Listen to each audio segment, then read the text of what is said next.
Hello everyone, I am Vikas. Welcome to vision coaching classes. आज मैं आपको क्लास 10th की एक्सरसाइज नंबर 5.1 के क्वेश्चंस का सॉल्यूशन कराने वाला हूं।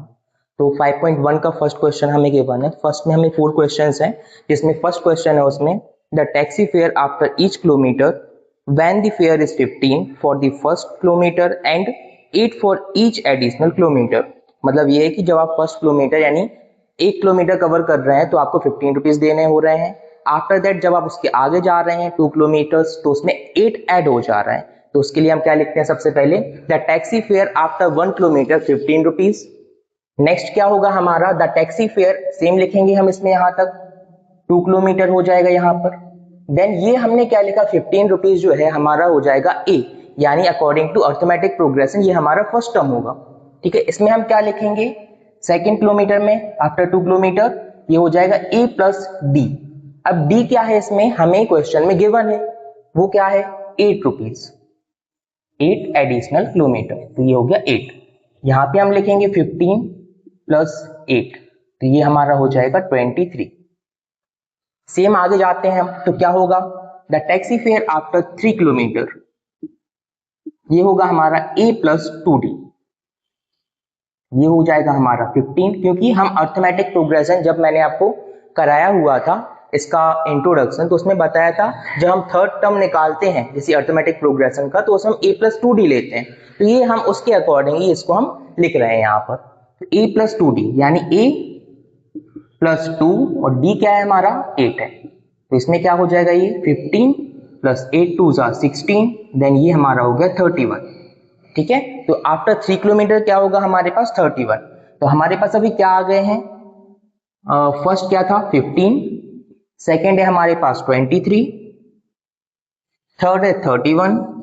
अगर हम इसके आगे भी अगर सॉल्व करते हैं आफ्टर 4 किलोमीटर करते हैं यहां पर, तो हमारे पास क्या क्या होगा, क्या फाइंड होगा हमारे लिए, ए प्लस 3डी हो जाएगा। यहां पर एक और फाइंड कर लेते हैं ताकि आपको क्लियरली दिखे कि इस 31 के बाद क्या आने वाला है। ये हो गया 3a प्लस यानी 15 प्लस 3d, और d क्या है 8, ये हो जाएगा 15, 8 3 24, ये हो गया हमारे पास 39। फोर्थ टर्म हो गया हमारा 39। तो यहाँ पे हम लिखते हैं फर्स्ट क्या है 15, 23, 31, 39 एंड इसके आगे फिर सेम इसमें ऐड होगा। अब हम ये चेक करते हैं ये जो हमने भी टर्म्स फाइंड किए हैं क्या ये अर्थमेटिक प्रोग्रेशन के रूल्स को फॉलो कर रहे हैं। उसके लिए क्या होगा, यहाँ पे हम चेक करते हैं इनके बीच का डिफरेंस क्या सेम दिख रहा है हमें, 15 एंड 23 इनके बीच में हमें 8 का डिफरेंस दिख रहा है। सेम क्या है यहाँ पर, यहाँ भी 8 है, यहाँ भी 8 है। अगर हमें कॉमन डिफरेंस सभी में क्या दिख रहा है 8 दिख रहा है, यानी कि ये हमारी अर्थमेटिक प्रोग्रेशन कहलाएगी। ठीक है, ये था हमारा फर्स्ट क्वेश्चन। यहां पे आप लिख सकते हैं hence it is an AP, hence it is an AP. अब हमारा फर्स्ट का फोर्थ क्वेश्चन इसमें है। मैं बाकी के 2 क्वेश्चन अभी नहीं करा रहा, आप इसको ट्राई कीजिएगा, अगर नहीं बनते तो मैं नेक्स्ट क्लास में करा दूंगा। फोर्थ क्वेश्चन है इसमें हमारे लिए, the amount of money in the account every year when 10,000 is deposited at compound interest at 8% per annum। यानी इसमें हमारे लिए सबसे पहले दिया हुआ है प्रिंसिपल। प्रिंसिपल के लिए मैं P लिख रहा हूं, यहाँ पे साइड में लिख रहा हूं ताकि आपको आगे दिख सके, वहां पे लिखा हुआ P की वैल्यू है हमारे लिए 10,000। इसमें रेट हमें गिवन है 8% और हमसे बोला है अमाउंट। अमाउंट का हम कौन सा फॉर्मूला यूज करेंगे, इसमें पहले हमें बताया हुआ है कंपाउंड इंटरेस्ट। कंपाउंड इंटरेस्ट में हमें अमाउंट का फॉर्मूला क्या होता है, A is equal to P 1 plus R upon 100 n के लिए आप क्या कंसीडर कर सकते हैं T यानी टाइम, यानी आफ्टर 1 ईयर क्या होगा, 2 ईयर क्या होगा, 3 ईयर क्या होगा, इसके लिए। तो ये हमारे लिए प्रिंसिपल जो है इसको हम A कंसीडर कर सकते हैं। ठीक है, तो ये हमारे पास अब जो आएगा वो क्या आएगा, आफ्टर 1 ईयर आएगा। ठीक है, इसमें हम वैल्यूज प्लेस करते हैं अपनी। A is equal to 10,000 1 plus 8 upon 100 raise to, हम 1 इसलिए लिखे हैं क्योंकि हम आफ्टर 1 ईयर फाइंड कर रहे हैं। ये हो जाएगा 10,000 एज इट इज, 100 प्लस 8 तो ये हो जाएगा 108 अपॉन 100। इसको हम कैंसिल करते हैं, 20 से 20 कैंसिल, यहाँ पे हमारे पास आ जाएगा 10800। तो ये हो गया हमारा आफ्टर 1 ईयर अमाउंट। अब हम फाइंड करते हैं after second year. Same formula use करेंगे, a is equal to P 1 plus R upon 100। इसको 1 ठीक से बना देता हूं, ये हो जाएगा 2। यहाँ पे भी टी फॉर्मूला लिख रहा है तो इसको टी ही रहने देते हैं। P क्या है हमारे पास 10,000 है, then 1 plus 8 upon 100 raise to 2। क्या होगा अभी 10,000, 100 प्लस 8 108 अपॉन 100, ये हो गया 2। इसको हम सॉल्व करते हैं, थोड़ा इजी वे में सॉल्व करते हैं। तो क्या होगा, मल्टीप्लाई बाय 108 अपॉन 100, 2 की पावर इसको 2 टाइम्स लिख देते हैं। इसमें क्या हो जाएगा, इसमें 4 जीरो है टोटल, नीचे हमें डिनोमिनेटर में 4 जीरोस दिख रहे हैं। तो ये क्या हो जाएंगे, 4 जीरो से 4 जीरो कैंसिल हो जाएंगे, सारे कैंसिल हो जाएंगे। तो क्या हो जाएगा यहाँ पर 108 मल्टीप्लाई बाय 108। जब इनको आप सॉल्व करेंगे तो आपको मिलेगा 11664। ठीक है, 11,664। अब हमारे पास क्या है, जैसे ए हमने इसको कंसीडर किया था, ये हमारा हो जाएगा A2, ये हो जाएगा A3। तो अब हम लिखते हैं सबसे पहले इसको एक प्रोग्रेशन के फॉर्म में लिखते हैं, 10,000, देन आफ्टर दैट 10800, उसके बाद आएगा 11664। अब ये अर्थमेटिक प्रोग्रेशन के रूल्स को फॉलो कर रहा है क्या, ये चेक करते हैं। कैसे करेंगे, सबसे पहले हम चेक करेंगे इसमें, जैसे हमने इसको लिखा हुआ A1, A2, A3, और ये चेक कैसे करते हैं हम, A2 माइनस A1 से करते हैं। ये हो जाएगा 10800 माइनस 10,000, इनका डिफरेंस आएगा 800। उसके बाद A3 माइनस A2, ये हो जाएगा 11664 माइनस 10800। जब आप इनका डिफरेंस निकालेंगे तो आपको मिलेगा 864। इसमें हमें दिख रहा है कि यहां पर क्या है 800 है और नेक्स्ट वाले में 864 है, यानी यहां पर d की वैल्यू क्या है, डिफरेंट है। इसलिए हमारी ये जो प्रोग्रेशन है क्या कहलाएगी, it is not an AP, ये हमारी एपी नहीं होगी। यहां पे लिख देंगे hence it is not an AP. ये था हमारा फर्स्ट का 4th क्वेश्चन। अब हमारा सेकंड क्वेश्चन है, write first 4 terms of the AP when the first term a and the common difference d are given as follows. हमें इसमें 4 questions हैं गिवन। फर्स्ट है क्या, a की वैल्यू हमें 10 दी हुई है, d की वैल्यू भी हमें सेम 10 दी हुई है। तो हम इसको अभी सॉल्व करते हैं। तो फर्स्ट टर्म इसमें हमारा क्या कहलाएगा, यहाँ पे सॉल्व लिख लेते हैं। First term a is equal to 10, common difference क्या है हमारे पास, कॉमन डिफरेंस d की वैल्यू हमारे पास है 10। अब हमें पता है जब हम फर्स्ट टर्म फाइंड करते हैं तो उसकी वैल्यू हमेशा a के फॉर्म में लिखते हैं, a या फिर a1। तो a1 हमारे पास क्या है 10। जब हम सेकेंड टर्म फाइंड करते हैं, यहाँ पे लिख लेते हैं फर्स्ट। सेकेंड के लिए हम क्या लिखते हैं, सेकेंड टर्म यानी a2 के लिए a प्लस d लिखते हैं। तो क्या हो जाएगा 10, ये 10 हो गया, d हो जाएगा हमारा इसमें सेम, ये 10 हो जाएगा 10, क्योंकि हमारे पास दोनों की वैल्यूज 10 है इसलिए हमने d भी 10 लिया। ये हो गया हमारा 20।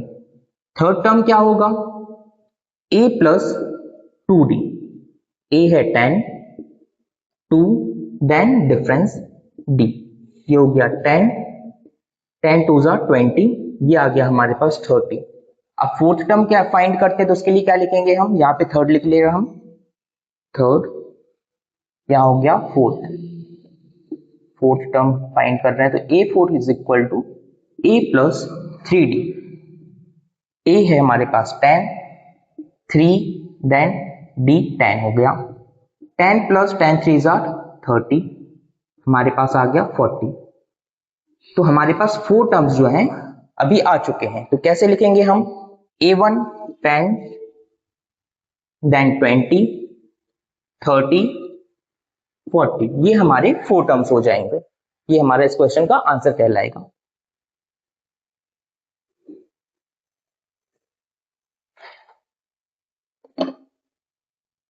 अब सेकंड के सेकंड क्वेश्चन में हमें क्या गिवन है, लिखेंगे हम solve. First term a is equal to -2, common difference d is equal to 0। a हमारे पास पहले यानी कि फर्स्ट टर्म हमारे पास पहले से गिवन है, तो क्या होगा -2, यहां पे लिख लेते हैं first. a1 is equal to -2। Second term के लिए हम क्या लिखते हैं, a प्लस डी लिखते हैं, ये हो जाएगा -2। डिफरेंस, कॉमन डिफरेंस हमारे पास इसमें 0 है, ये क्या हो जाएगा -2, यानी ये हो गया -2 ही आ जाएगा इसका। After that third term a plus 2d, -2 plus 2, 0, difference हमारा 0 है इसमें, तो क्या कहलाएगा, अब 2 इंटू 0 0 ही आएगा, यानी इसमें हम क्या लिख सकते हैं, -2 प्लस 0 इज इक्वल टू -2, इनका मल्टीप्लाई करने पर 0 ही आएगा, इसलिए 0। चलिए फोर्थ क्या होगा, a प्लस 3d, -2 प्लस 3, 0, ये भी क्या हो जाएगा, 3 इंटू 0 0, ये भी क्या हो गया 2, -2।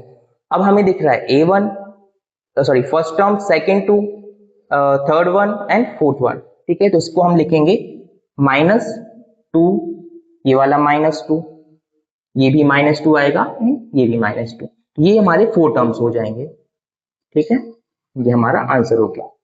क्वेश्चन नंबर 3 में हमें गिवन है for the following APs right the first term and the common difference.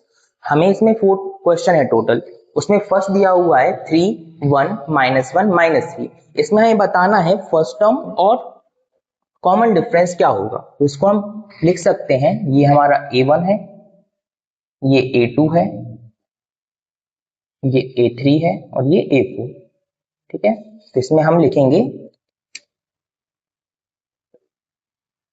First term a is equal to, या इसको a1 भी लिख सकते हैं, 3 हो जाएगा। कॉमन डिफरेंस कैसे लिखते हैं, कॉमन डिफरेंस फाइंड करने के लिए हम क्या करेंगे, सेकेंड टर्म, इस सेकेंड टर्म के लिए हम a2 भी लिख सकते हैं, और अगर आप चाहे तो सेकेंड टर्म इनवर्स भी लिख सकते हैं, a2 माइनस a1, 1 माइनस 3, ये हो जाएगा हमारे पास -2, तो ये फर्स्ट टर्म हो गया हमारे पास 3, कॉमन डिफरेंस हो गया 2, यहां पे आप लिख देंगे a is equal to 3 and d is equal to -2। अब हमारे पास इसका थर्ड क्वेश्चन है, मैं बाकी के भी कराएंगे, बाकी आप खुद से ट्राई करके देखना।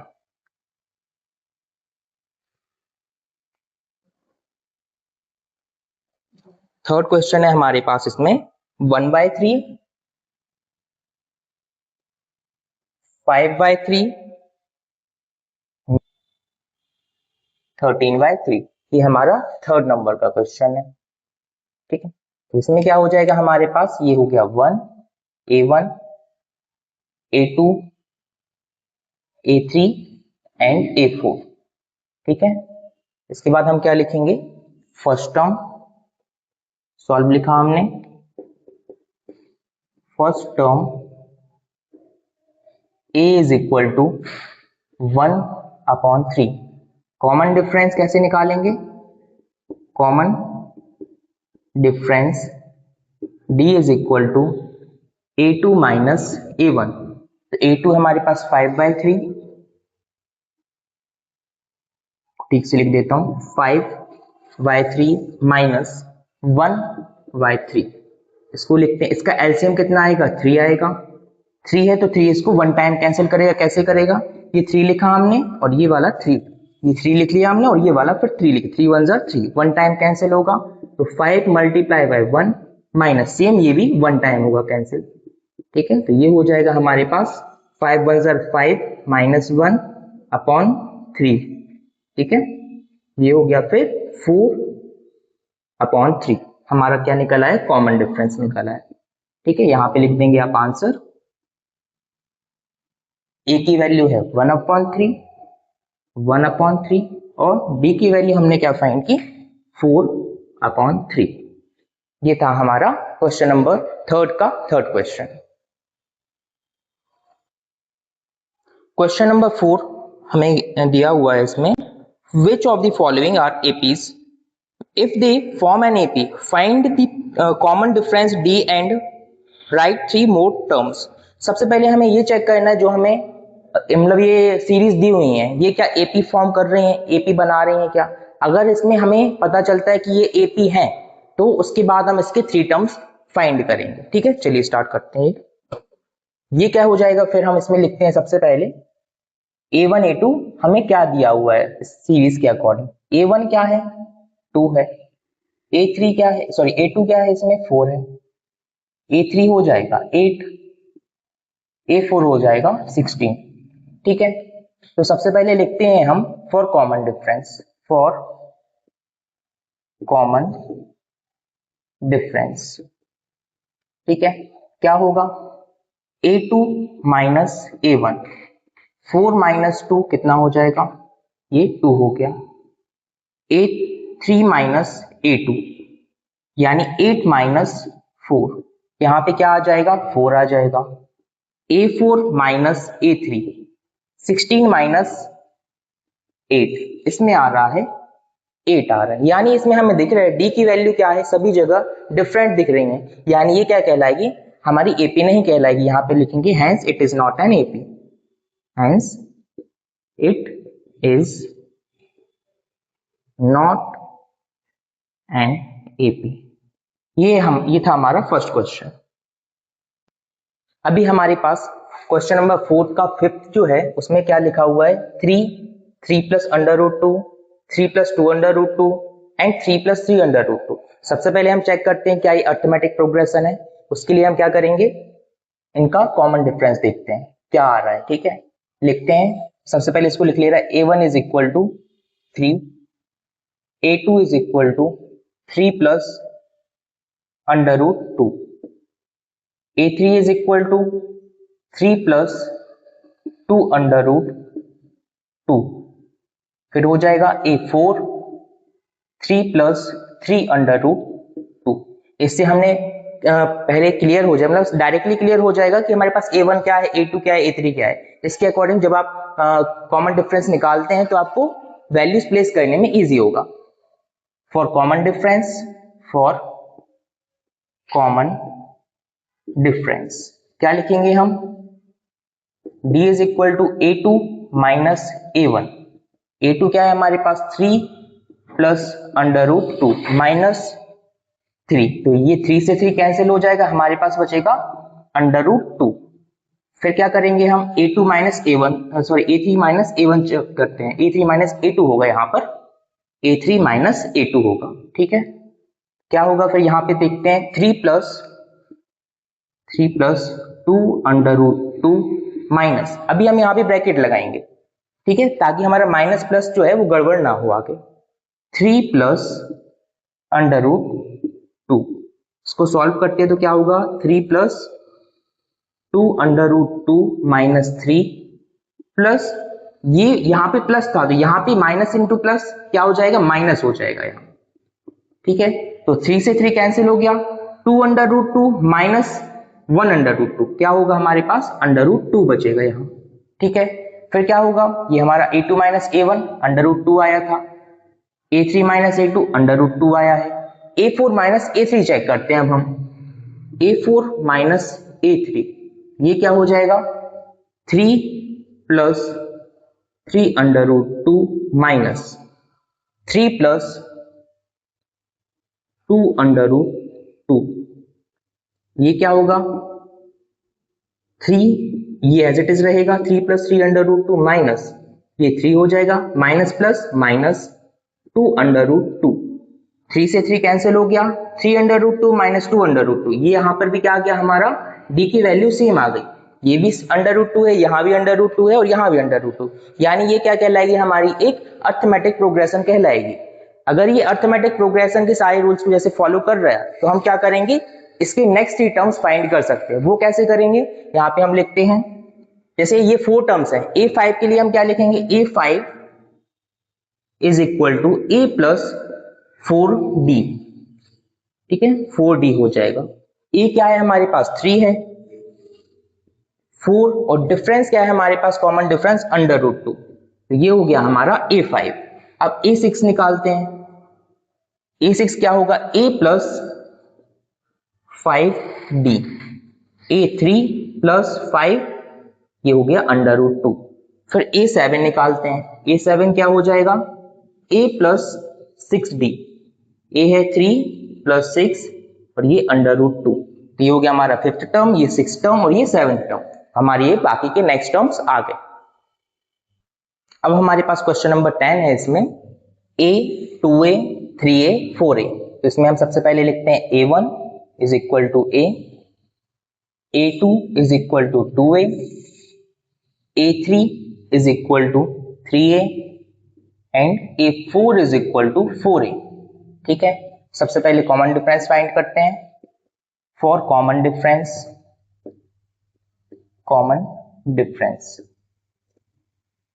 ये हो जाएगा A2 माइनस A1, यहाँ पे लिखते हैं 2A माइनस A2 है हमारे पास 2A और A1 है A, तो यहाँ पे लिखते हैं 2A माइनस A, तो इसकी वैल्यू क्या आ जाएगी हमारे पास, A आ जाएगी। अब लिखते हैं A3 माइनस A2, A3 है 3A, ये हो जाएगा 3A माइनस 2A, ये भी क्या आ गया हमारे पास A। इसके बाद A4 माइनस A3, A4 है 4A, A3 है 3A, तो ये भी क्या आ गया A, यानी हमें दिख रहा है यहाँ पे कॉमन डिफरेंस जो है A दिख रहा है सभी जगह, ठीक है। तो यानी ये क्या कहलाएगा, हमारी एक अर्थमेटिक प्रोग्रेशन कहलाएगी, ठीक है। इसके बाद हम क्या करते हैं, बाकी के नेक्स्ट 3 टर्म्स फाइंड करते हैं, ठीक है। फॉर फाइंडिंग नेक्स्ट 3 टर्म्स क्या होगा, A4 मतलब 4 टर्म्स तक तो हमें गिवन है, तो A5 निकालेंगे, क्या होता है A5, A प्लस 4D होता है। A है हमारे पास A एज इट इज लिखते हैं, प्लस 4D क्या आया हमारे पास A, ये हो जाएगा A, यानी टोटल हो गया ये हमारे पास 5A। देखिए A था, 2A था, 3A था, आफ्टर दैट 4A और अभी हमने जो फाइंड किया है वो है 5A, ठीक है। इसके बाद क्या होगा, A6 निकालते हैं, A plus 5D, A as it is क्योंकि A की वैल्यू हमें A ही गिवन है, 5D हो गया यहाँ पे A, ये हो जाएगा टोटल 6A हो जाएगा। इसको आप ऐसे भी लिख सकते हैं डायरेक्ट 6A। A7 क्या होगा, A7 is equal to A plus 6D, A plus 6D है हमारा A, तो ये क्या हो गया हमारे पास 7A आ जाएगा। तो हमारे नेक्स्ट 3 टर्म्स कौन से हो गए, 5A 6A 7A, तो आप यहाँ पर लिख भी सकते हैं आंसर में 5A 6A एंड 7A,